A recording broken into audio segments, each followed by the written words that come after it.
Welcome to our channel.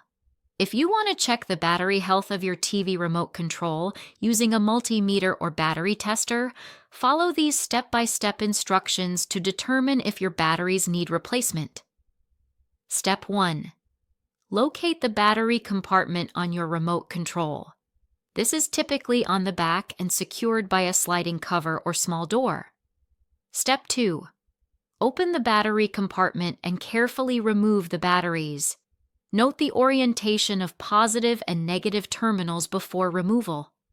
Step 3. If using a battery tester, insert one battery at a time into the appropriate slot on the tester. Most battery testers have slots for AA, AAA, and other common battery sizes. Step 4.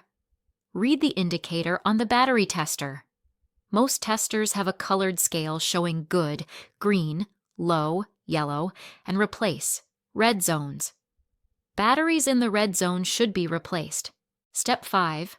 If using a multimeter, set the multimeter to DC voltage mode, typically indicated by a V with a straight line or DCV symbol.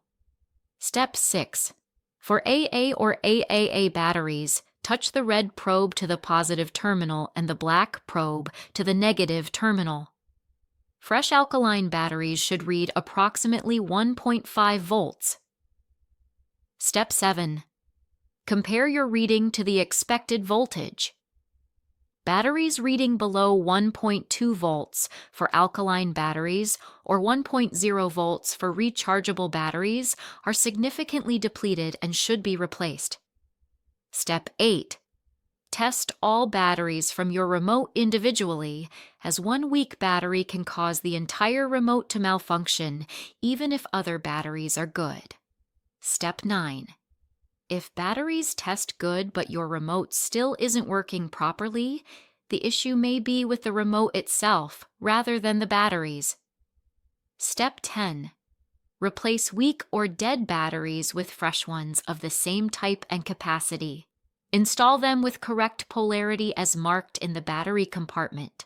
Don't forget to like this video and subscribe to our channel.